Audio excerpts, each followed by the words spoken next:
Are you only going to be experiencing Dutch one time, or will you have multiple flashbacks from Dutch to play we gotta blow this bridge. I can say that you will play as the ODST, every ODST at least once. Dutch, arm the other charges. What about those raids?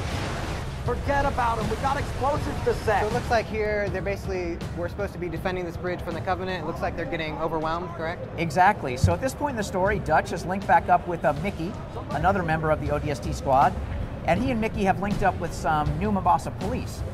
There's some Marines too, and basically everybody's pulling back over this bridge. The only thing that separates this group of Covenant from this Dione building in the background, which mysteriously is not on fire and blown up. Interesting how that happens. Yeah. You can, if you want, sit and try to defend the bridge for as long as your ammo holds out. You'll see that right off the bat, the flashback scenes all take place during the day. You're Dutch, you're with your friends, you've got heavy weapons, just a lot more intense combat during the day versus the nighttime city. Eventually you're going to get pushed back. You've got 3 wraiths, large amount of Covenant on the other side. So really you're going to want to start arming these detonators, which Mickey has helpfully started doing for us. You got Banshees coming in, a whole bunch of crazy stuff. See if I can make the shot. Oh, I'm going to get grief from that back in the office. Yeah, I think you're going to lose your player card. I might. So we'll just arm the detonators and pull on back here. Unlock the keypad. Keep it clean. Respect public property. If you don't let us trigger those charges in about 5 minutes, the data center is going to be. I'm worried that bridge is not going to be able to survive those detonators going on. No, you can see my stamina's low, my health is low. I'm just going to pull the trigger and blow this thing up, and that brute's going to be real unhappy in about 3 seconds.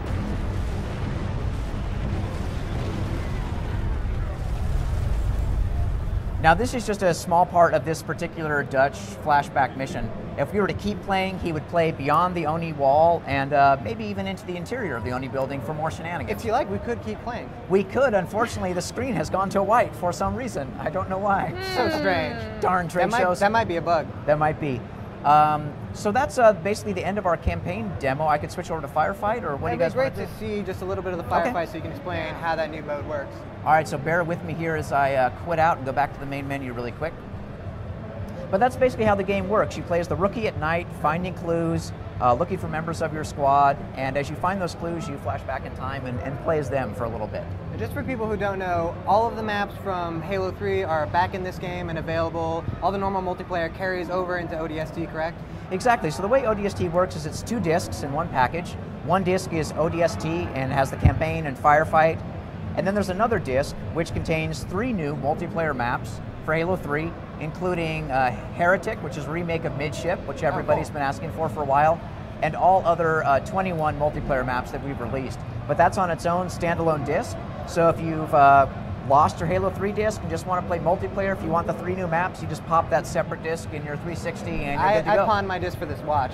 Did you? Yeah, I did. Then that extra disc is going to be great. But really, that disc is all about delivering these 3 brand new maps. Well, let's run into a Firefight here and just see how that works. Sure. Easiest way to show off Firefight is to just jump into the theater really quick. I've got a good, safe film here, so we'll just fire that up. So if you can just explain briefly what this mode is. This is a cooperative mode, correct? Yes, this is ODST's cooperative game mode. Again, you can play campaign cooperatively, but if you just want to jump into the sandbox really quickly with your friends and experience high-intensity action from the get-go, Firefight's what you want to choose. So as I start the film and you look here, we're going to go back into the Oni Alpha site onto a Firefight mission we're calling Security Zone. And as the film starts here and gets loaded up, I'll let it play for a second and then break the camera out and show you where you are.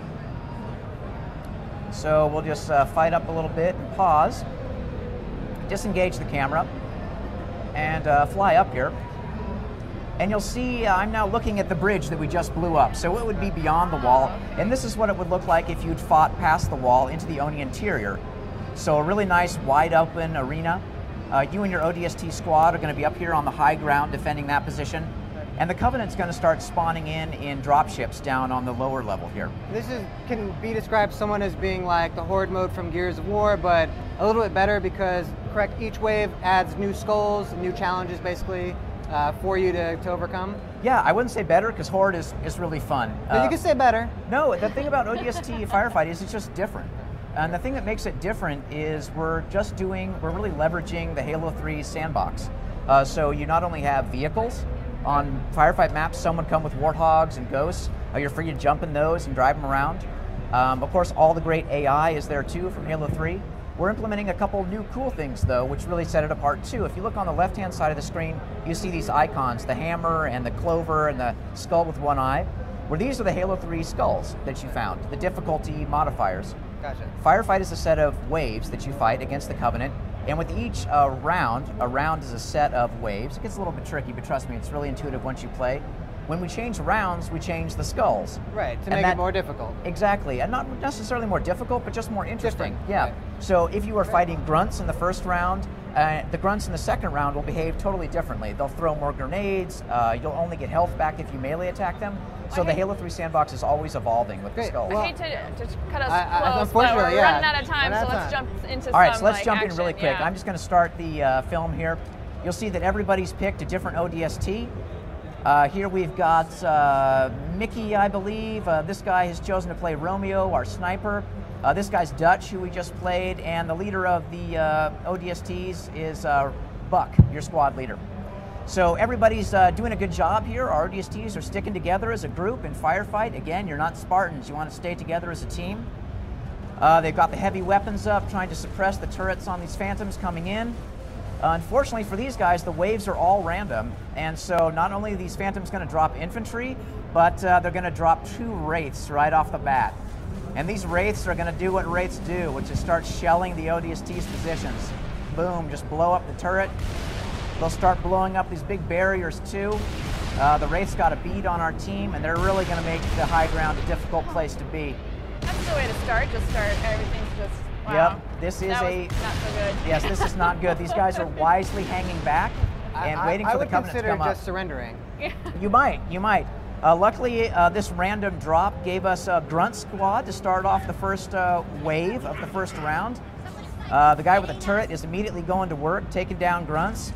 If I switch back to the perspective of Buck here, you'll see that he's not firing his rocket launcher at the grunts, always a smart thing not to do. And this is where we really start to show off the scoring element. We've brought Halo 3 campaign scoring into Firefight. Right. So if I switch over to Mickey here, you'll see that as he takes down these grunts, he's going to get scores for headshots. And since he kills the enemies quickly, he's going to get an overkill medal too.